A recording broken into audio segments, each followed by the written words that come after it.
اس کے پرپز ہم دیکھتے ہیں، ہم پھر ان پہ اپلائی کرتے ہیں نالج کو تاکہ ہم امپروو کر سکیں آرگنائزیشن افیکٹونیس کو۔ پراپر ورڈنگ میں اگر ہم بات کریں تو ہم کہیں گے کہ organisation behaviour is a field of study that investigates the impact that individuals, groups, or structure have on behavior within organization from the purpose of applying such knowledge toward improving an organization effectiveness. Organization ابھی ہم نے اس کی definition دیکھ کے ہمیں پتہ چلا کہ آرگنائزیشن جو ہے وہ کلیکشن آف پیپل کا نام ہے، یعنی کہ لوگوں کا کلیکشن، جو کہ یہ وہ لوگ ہوتے ہیں جو ایک ساتھ کام کر رہے ہوتے ہیں ایک گول کو لے کر۔ آرگنائزیشن جو ہے وہ پرووائڈ کرتی ہے گڈس اور سروسز دیٹ پیپل وانٹ، یہ آرگنائزیشن کا کام ہوتا ہے، وہ پرووائڈ کر رہی ہوتی ہے۔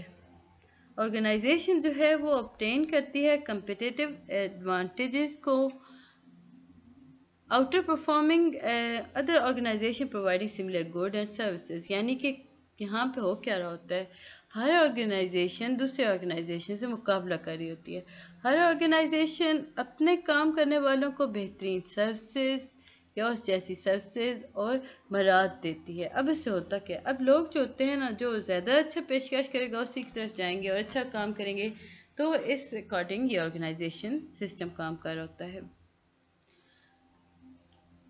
اگر ہم ایفیشنسی کی بات کریں نا، آرگنائزیشنل ایفیشنسی کی، تو دیکھتے ہیں کہ اسے انکریز کیا جا سکتا ہے by reducing the amount of resources such as people or raw material needed to produce quantity of a good or services، by ہم ریڈیوس کرتے ہوئے ہر چیز کو اسے کر سکتے ہیں۔ اگر ہم بات کریں نا ایک اپروچ کی جو کہ انکریز کر سکتی ہے کوالٹی، تو وہ اسے کہتے ہیں ٹوٹل کوالٹی مینجمنٹ، یعنی TQM۔ یہ ٹیکنیک جو ہے یہ جاپنیز سے لائی گئی تھی۔ TQM جو ہے یہ اس میں ہوتا کیا ہے، اس میں ہر نیو پالیسی ہوتی ہے جو مینیج کرتی ہے بیہیویئر کسی بھی آرگنائزیشن کے اندر موجود لوگوں کے، اور انکلوڈ کرتی ہے ایلیمنٹس۔ اب ایلیمنٹس کیا ہو گیا، like giving worker the responsibility for finding ways to their own jobs more efficiently and way to improve quality۔ اب جو آرگنائزیشن ایتھکس ہیں نا، وہ رولز کے بارے میں ہوتے ہیں، بلیف کے بارے میں ہوتے ہیں، ویلیوز کو لے کے چل رہے ہوتے ہیں کہ مینیجر کے کیا کام ہیں، اس کی کیا ذمہ داریاں ہیں، کیا اس کے مطلب وہ اس نے اپنے ورکرز کو کس طرح ڈیل کرنا ہے۔ سملرلی ورکرز کو پتہ ہوتا ہے کہ ان کے کیا حقوق ہیں، وہ کیا مطلب کیسے کام کریں گے اور انہیں اچھے بینیفٹس ملیں گے، تو یہ ساری چیزیں اس میں آ جاتی ہیں ایتھکس کے اندر۔ بہت سارے آرگنائزیشن ایسے ہوتے ہیں جو جن کے اندر نا اگر ہم بات کریں گولز کی نا، تو وہ سمپل پروفٹ لینا چاہ رہے ہوتے ہیں، فائدہ۔ وہ ہر ورکر کو پے کر ہوتے ہیں، سپلائر کو، شیئر ہولڈر کو، because they want profit. Ethic جو ہوتا ہے وہ اسپیسیفک کرتا ہے with action on organization should take to make a profit۔ اب یہاں ہمیں کچھ چیزیں بہت کلیئر کر دی گئی، ہمیں کہا یہ گیا کہ جو پروفٹ ارننگ آرگنائزیشنز ہیں نا، وہ ایتھک پہ کام نہیں کرتی، وہ سمپل بس پیسہ دو اور کام کراؤ والے حساب سے چل رہی ہوتی ہیں۔ But on the other hand اگر ہم بات کرتے ہیں ایتھیکل آرگنائزیشنل کی، وہ پروفٹ کی تو بات کر رہے ہوتے ہیں بٹ ود ایتھکس، یعنی وہ لوگوں کا خیال کر رہے ہوتے ہیں، ورکرز کا۔ اب جو چیلنجنگ ہے نا، اب ہم اگر چیلنجنگ دیکھیں نا ڈائیورس ورک فورس کو انکریز کرنے کی، تو اس میں ہمارے پاس آتا ہے کہ آپریشن جو ہیں وہ انٹرنیشنلی ہو ہوتے ہیں۔ اب بہت سارے ایسے ایشوز ہوتے ہیں جو کہ انٹرنیشنل ارینا پہ پائے جا رہے ہوتے ہیں۔ مینیجر کیا کرتا ہے، مینیجر سب سے پہلے انڈرسٹینڈ کرے گا کلچر ڈفرینس کو، پھر وہ ورکر کو انٹریکٹ کرے گا، انہیں ایسوسیٹ کرے گا، فورن کنٹریز کے اندر بھیجے گا تاکہ وہ سمجھ کے آئیں کہ باہر کیسے کام کیا جاتا ہے۔ تو یہ سارا کام مینیجر کر رہا ہوتا ہے۔ آگے بڑھتے ہیں تو ہمارے پاس آتا ہے کہ why do we study O B. O B پڑھنے کا مقصد کیا ہے؟ او بی پڑھنے کے بعد ہمیں پتہ چلتا ہے اپنے بارے میں، ہمیں پتہ چلتا ہے کہ ہم دوسروں کو کیسے ڈیل کر سکتے ہیں۔ اگر آپ کسی آرگنائزیشن کا حصہ ہیں تو آپ کو پتہ چلتا ہے کہ آپ کی مختلف آرگنائزیشنز کیسے آگے بڑھ رہی ہیں، آپ اس کے اکارڈنگ کام کرتے ہو.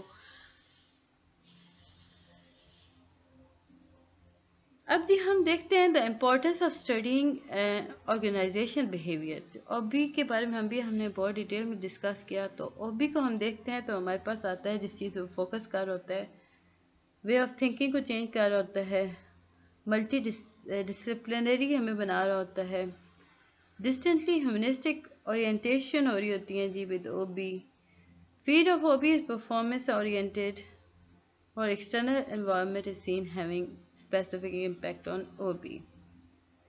آرگنائزیشن جو بیہیویئر ہوتا ہے نا وہ اپلائی کرے گا بیہیویئر سائنس پر، جو کہ کنٹریبیوشن ڈفرینٹ ڈسپلنس کے ملاپ سے بنی ہے.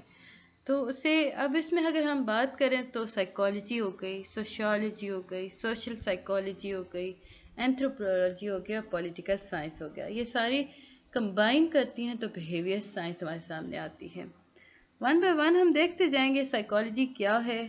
سائیکالوجی جو ہے وہ سائنس ہے جس سے ہم میئر کر سکتے ہیں، ایکسپلین کر سکتے ہیں، کبھی کبھی ہم بتا سکتے ہیں کہ بیہیویئر آف ہیومن اور اینیملز کیسے چینج ہوتے ہیں. اب دیکھیں گے ہمارے پاس ایک ڈائیگرام ہے. سائیکالوجی کے اندر آپ کے پاس لرننگ ہو گیا، موٹیویشن ہو گیا، پرسنالٹی ہو گیا، ایموشنس ہو گئے، پرسیپشن، ٹریننگ، اور یہ ساری چیزیں ہو گئی. اب یہ ہمیں کس چیز کے بارے میں بتا رہی ہیں؟ ایک انڈیویجول کے بتا رہی ہیں نا، مطلب آپ کو ایک بتا رہی ہیں، لوگوں کے بارے میں بتا رہی ہیں، اور آپ ایک بہترین انسان بن رہے ہو اسے دیکھ کر. سیکنڈ آگے پاس آتا ہے سوشیالوجی. سوشیالوجی کیا کرتی ہے؟ یہ اسٹڈی کرتی ہے سوشل سسٹم کو جس میں لوگ اپنا رہ رہے ہوتے ہیں اور اپنا رول پلے کر رہے ہوتے ہیں. That is sociology study people in relation to their fellow human being. اب سوشیالوجی میں ہوتا کیا ہے؟ اب سوشیالوجی میں دیکھا جاتا ہے کہ آپ اپنے سامنے والے انسان کو کیسے ٹریٹ کر رہے ہو، آپ کا بیہیویئر ان کی طرف کیسے ہے. گروپ ڈائنامک ہو گیا، ورک ٹیم ہو گیا، کمیونیکیشنز ہو گئیں، فارمر آرگنائزیشن تھیوریز ہو گئی، یہ ساری چیزیں اس میں آ جاتی ہیں.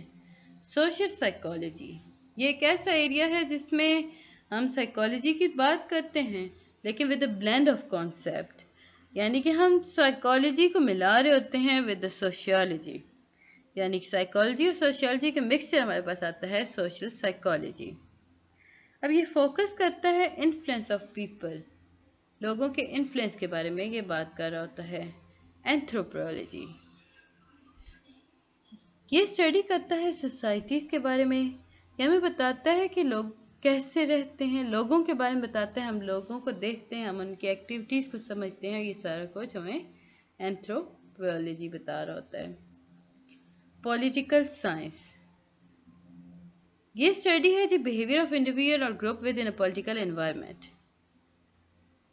تو یہ تھا جی لیکچر نمبر 1. مجھے امید ہے کہ آپ کو پسند آیا ہوگا. بہت آسان سا تھا، لائک 15 to 16 نہیں 10 to 15 منٹس تک آپ کو یہ بنا ہوگا. کائنڈلی گائز میرے چینل کو سبسکرائب کر دیں، جو نئے آئے ہیں تو وہ لازم کیجیے گا. ملتے ہیں نیکسٹ ویڈیو میں، تب تک کے لیے اللہ حافظ، بائے بائے.